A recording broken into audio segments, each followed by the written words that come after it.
Апам дайыма жанында болду. Бүт алам сенден дагы кетип калса дагы эне кетпейт экен. Апам жана бир туугандарым дайыма колдоп турушты. Жат адамдан уксаң, мындай сөздөрдү кабыл албайсың да. Өзүңдүн туугандарыңдан, жакын көргөн адамдарыңдан укканда аябай катуу, жүрөгүң аябай катуу келет. Өзүңдүн жаныңдан чыккан баланы ташта деп айткан бул аябай катуу сөз. Келе жаткан кыздарга айтарым. Биринчи орунда өзүңүздөрдү сүйүңүздөр деп айтчумун. Качан гана аял киши өзүн сүйүп сыйлаганда, эркек деле ал аялга ошондой мамиле жасайт. Кырсык болуп атам дагы 7 жыл мурда каза болуп калды. Атам каза болгондон кийин чындыгында аябай кыйналдык. Атамдын бир туугандары жерлерибизди тартып алышты.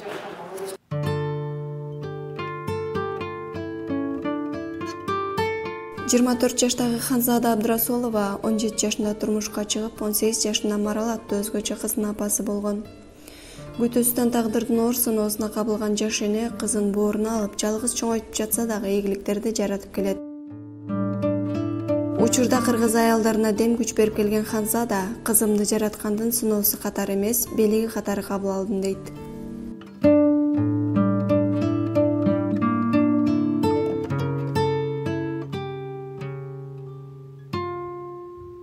Саламатсызбы Ханзада, кош келдиңиз. Саламатсызбы. Алгач эле биздин көрөрмандарыбызга өзүңүз тууралуу кыскача тааныштыра кетсеңиз, канча жаштасыз, кайсыл жерден болосуз жана учурда эмне менен алектенесиз? Саламатсыздарбы, менин атым Ханзада, 24 жаштамын.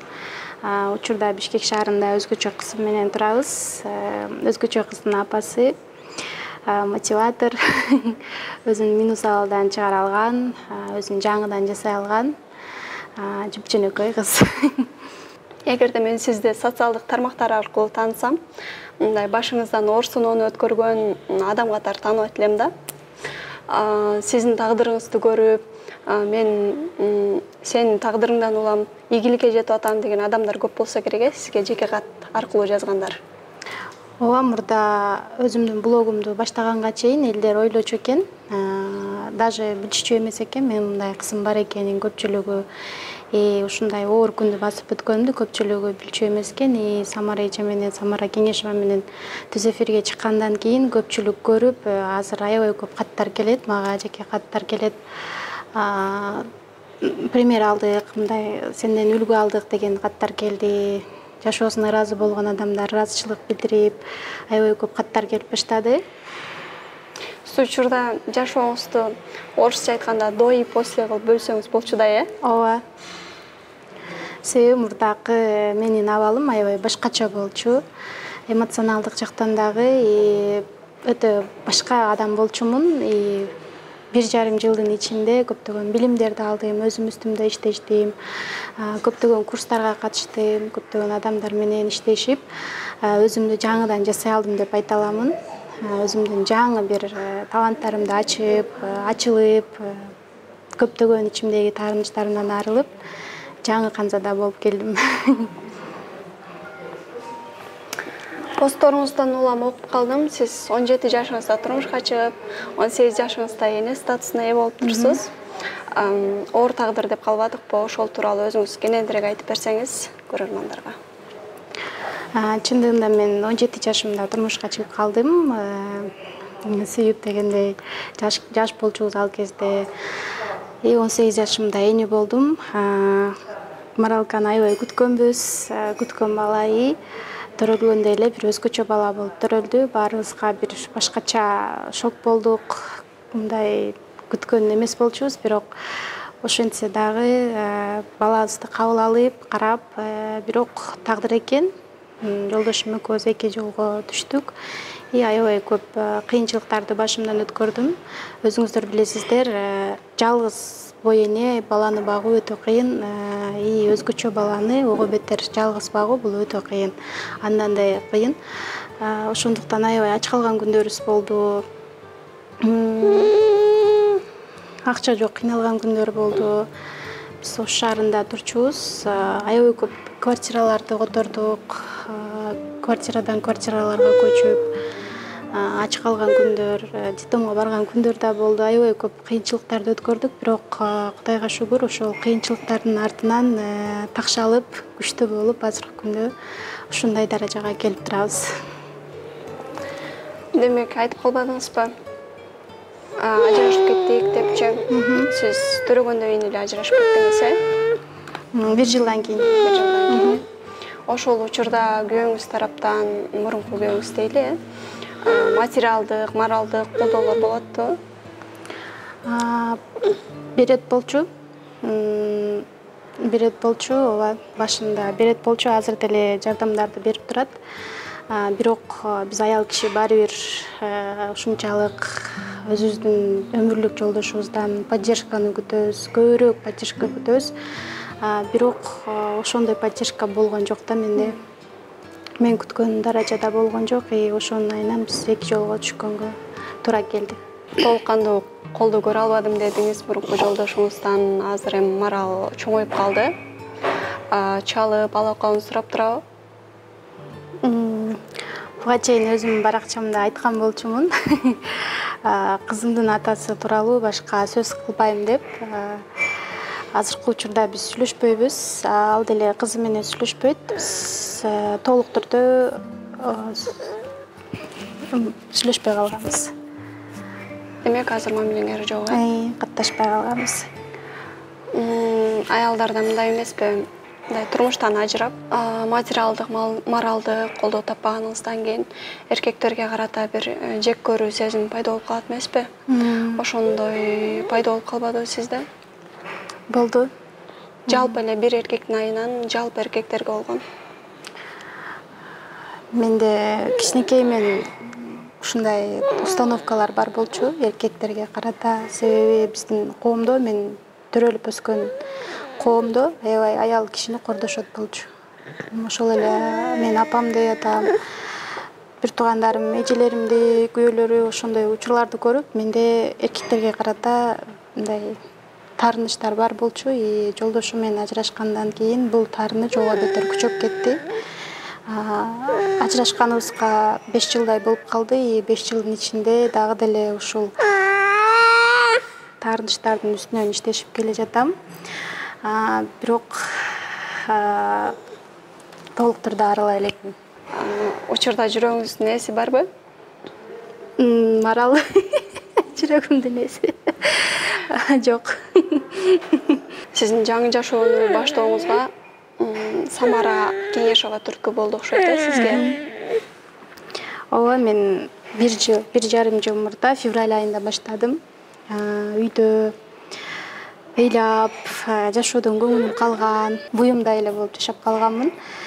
Ошол учурда мен YouTube'дан Самара эженин видеосун көрүп калдым. Ошол видеодон кийин мен өзгөрүүгө чечим чыгардым. Башында аябай кыйын болду, себеби зона комфортуга кирип кеткен болчумун. Адамдарга болгон ишеним кеткен, сыртка чыга албай калган болчумун. Ушунчалык катуу стресс, депрессиянын айынан бул дүйнөдөн бөлүнүп калганмын деп айтканда. Караңгы бир комнатага кирип отура берчүмүн. 1,5 жылдын ичинде аябай көп өзүм үстүмдө иштештим. Ай сайын ар түрдүү курстарга катыштым. Бир эмес 2-3 курстарга бирдей убакта катышып, акырында ошол абалдан чыга алдым. Подъездерди жууган учурум болду деп айтып калдыңыз да. Ошол тууралуу да айта кетсеңиз. Биз Бишкекке 2020-жылы келгенбиз, июнь айында. Келгенибизде карантин болчу ал жылы. 2020-жылы карантинде жумуштар токтоп калган, апам да үйдө отуруп, баарыбыз үйдө отуруп калганбыз. Дворник болуп иштеп жүрдүк. Элдин баары үйдө отурганда дворник болуп, подъездерди жууп иштеп жүрдүк. Андан кийин апам да ишке чыгып кетти, баары ишке чыгып кетти. Менде кызыгуулар башталды, өзүмдү өзгөртөйүн деп. Ал подъездди таштап салбай, кызымды колума алып алып, сиңдим мурда жардам берчү. Сиңдим да турмушка чыгып кетип калды. Иним да окууга кетет болчу. Ушунчалык менде каалоо күчтүү болду. Окуймун, өзгөрөм деген максатта кыш болсо деле, күн суук болсо деле кызымды колума алып алып барып подъезд жууп жүргөн күндөр болду. Кээде көгөрүп калган күндөр болчу кызым. ошентип 1 саатта жууй турган поездди кээде 3-4 саатта жууп кетчүбүз да кызым экөөбүзчү. Аябай кыйналган күндөр болду чындыгында. Ушинтип кыйналган күндөрдө сизге эң биринчи колдоону ким берди? Менин жанымда дайым эле апам болуп жүрдү. Алыста болсо деле мен үчүн дуа кылып, дайыма намаздарында ушул кызыма бакыт берди, кызыма ден соолук тилеп апам дайыма колдоп жүрдү. Кээде жанымда боло албай калган күндөр болду. Жумуштар аябай көп апамда деле. Жалгыз бой эне болгон үчүн апам дайыма жанымда болду. Бүт аалам сенден дагы кетип калса дагы эне кетпейт экен. Апам жана бир туугандарым дайыма колдоп турушты. Ушул жерден үй бүлөңүз тууралуу кененирээк сөз кылсаңыз, бир туугандарыңыз үйдө канчанчы, сиз улуусузбу, кичүүсүзбү дегендей? Үй бүлөдө биз 5 бир тууганбыз. Менден чоң эжем бар, анын турмушу бар. Сиңдим бар менден кийинки. 2 иним бар. Алар кичинекей.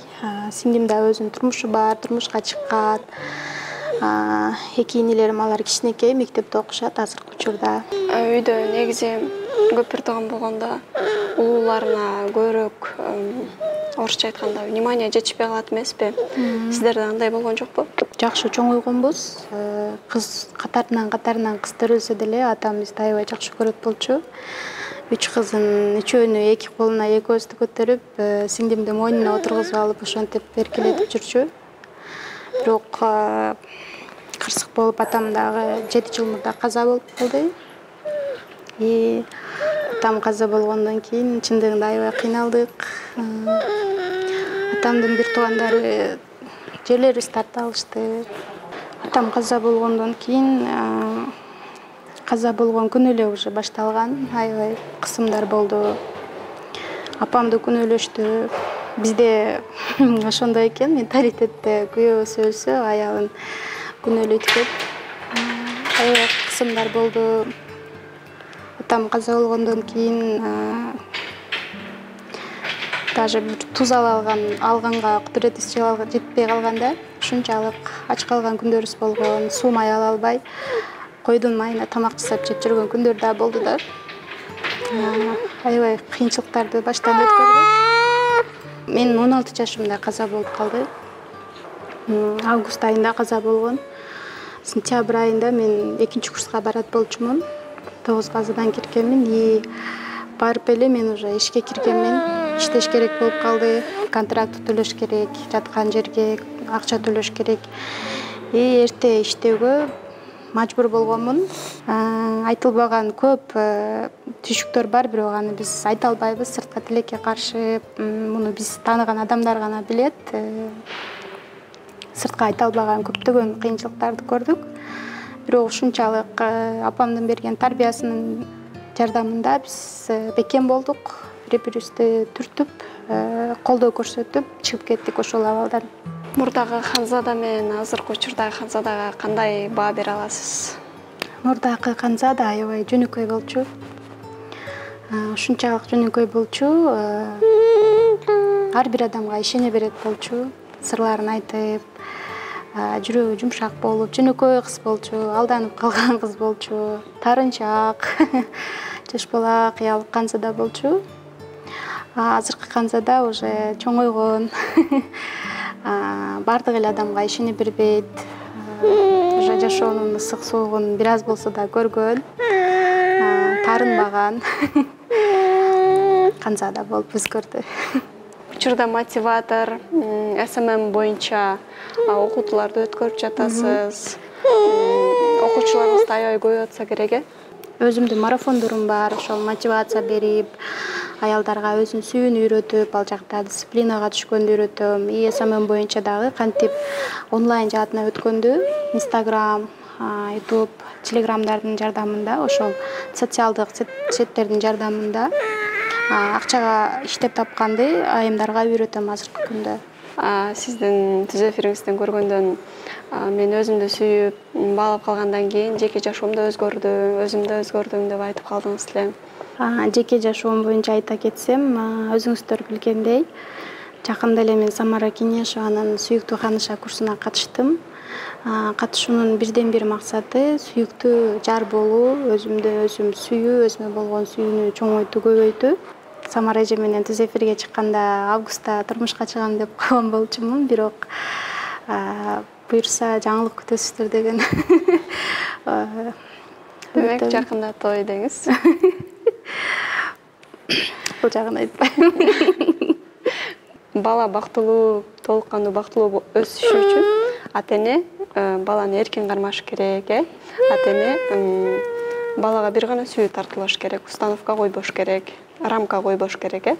Айтат го, баланы тарбиялаганча өзүңдү тарбияла деп.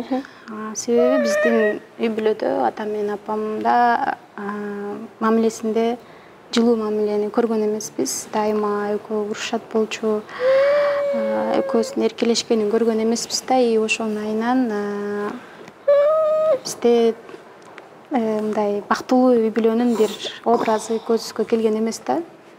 Ошонун айынан мен дагы аябай кыйналдым. Мамиле куруп кеткенден кыйналдым, азыр деле кыйналып жүрөм.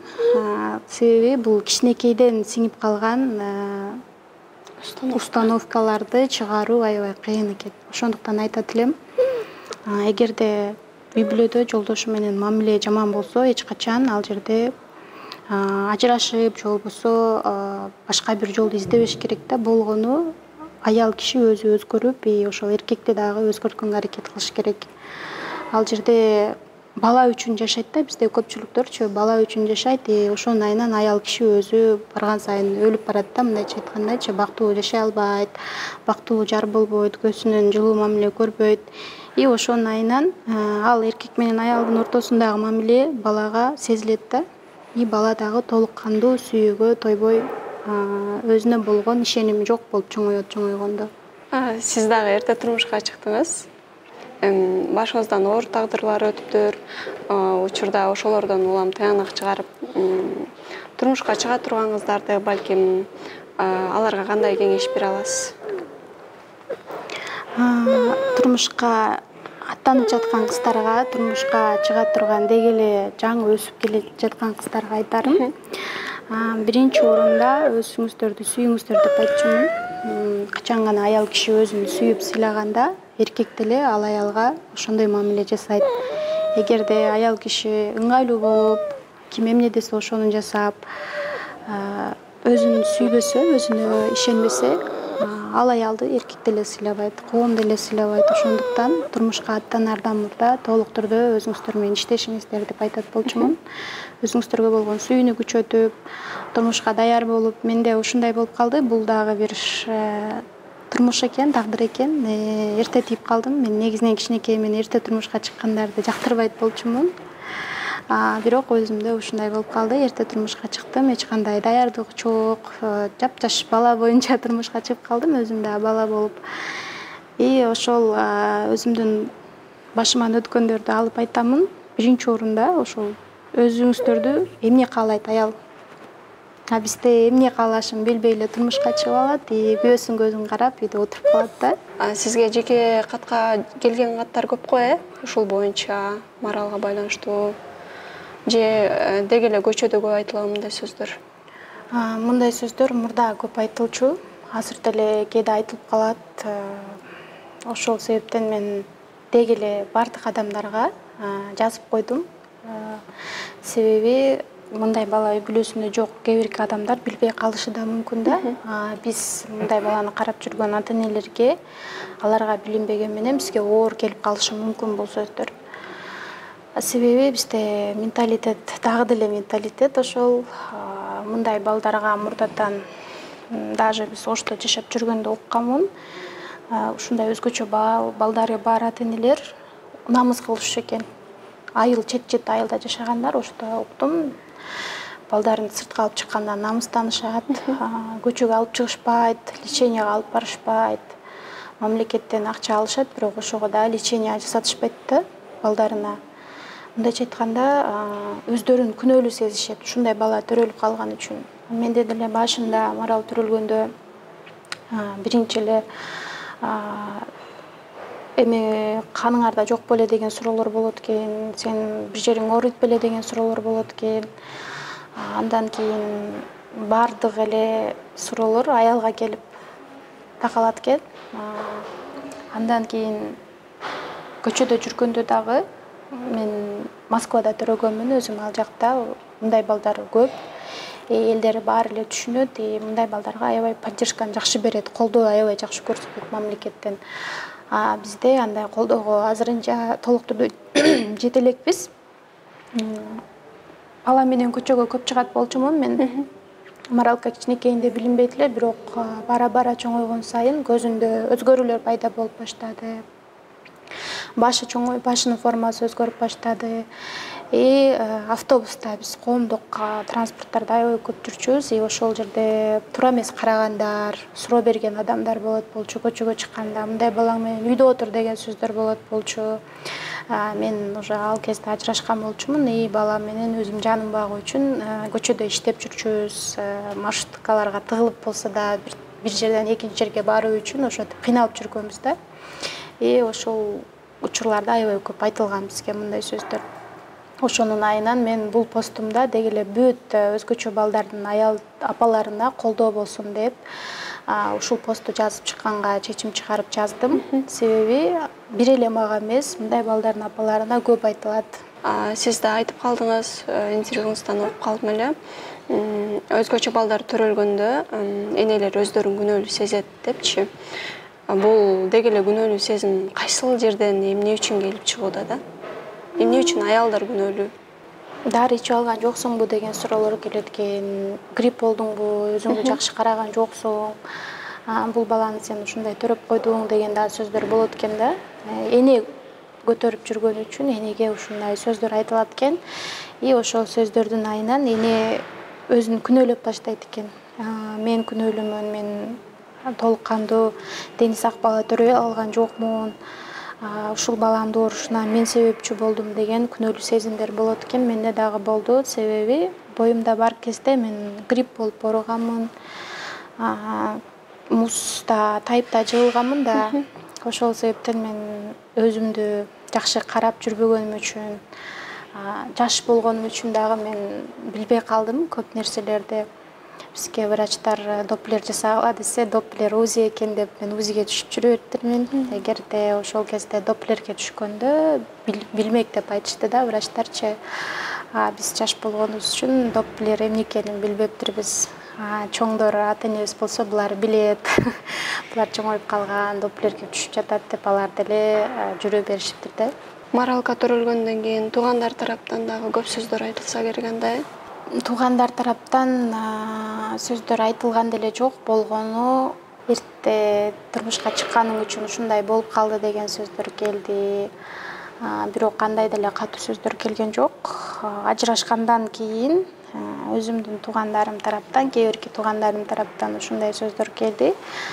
Балаңды балдар үйүнө тышта, жапжаш боюнча сен айып болосуң дегендей кылыпчы. Балаң менен өмүрүң акырына чейин өтүп кетесиң, андан көрө балаңды тыштап сал, сен турмушка чыгышың керек деген сөздөр болду. Чындыгында жат адамдан уксаң, мындай сөздөрдү кабыл албайсың да. Өзүңдүн туугандарыңдан, жакын көргөн адамдарыңдан укканда аябай катуу, жүрөгүң аябай катуу келет. Өзүңдүн жаныңдан чыккан баланы ташта деп айткан бул аябай катуу сөз. Бирок алар деле мага күйүп айтышат. Күйүп айткан менен мен деле өзүм баламды тыштай алган жокмун.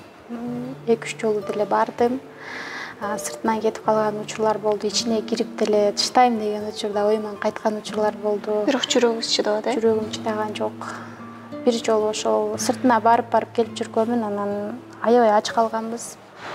Биз даже көгөргөн нандарды жеп жүргөнбүз кызым экөөбүз. Гречканы сууга бышырып, макаронду сууга бышырып жеп жүргөн күндөр болду. Акырында чыдай алган жокмун. Ошто балдар үйүнө алып бардым.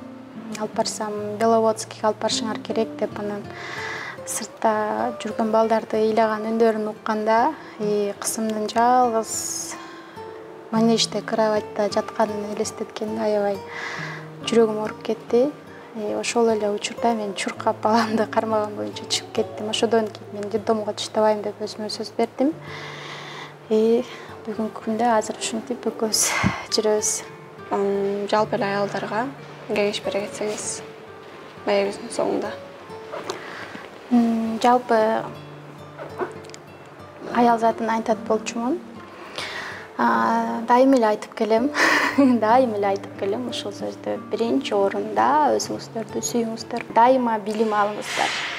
Эч качан токтоп калбаңыздар. Кандай билим алыңыздар, илим алыңыздар, дин жөнүндө болобу, психология боюнча болобу, турмуш жаатында болобу, көптөгөн китептерди окуңуздар. Эч качан үйдө бекер отуруп калбаңыздар. Стресс, депрессия азыркы күндө өтө актуальный темалардын бири.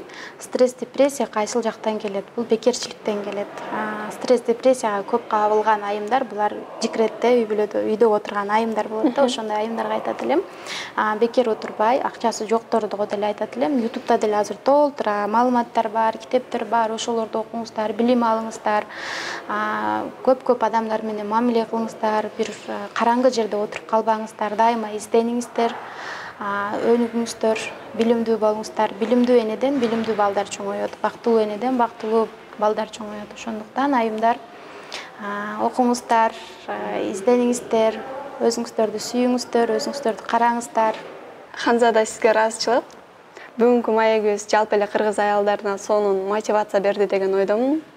Жалпы эле сонун маек болду. Рахмат сизге дагы. Сизге да ыраазычылык билдиремин. Жалпы эле сиздердин жамаатка ыраазычылык билдиремин. Ошентип бул жерге чакырып, маек берүү үчүн чакырганыңыздарга ыраазычылык билдиремин. Сиздерге дагы ишиңиздерге ийгилик. Рахмат. Рахмат сиздерге дагы.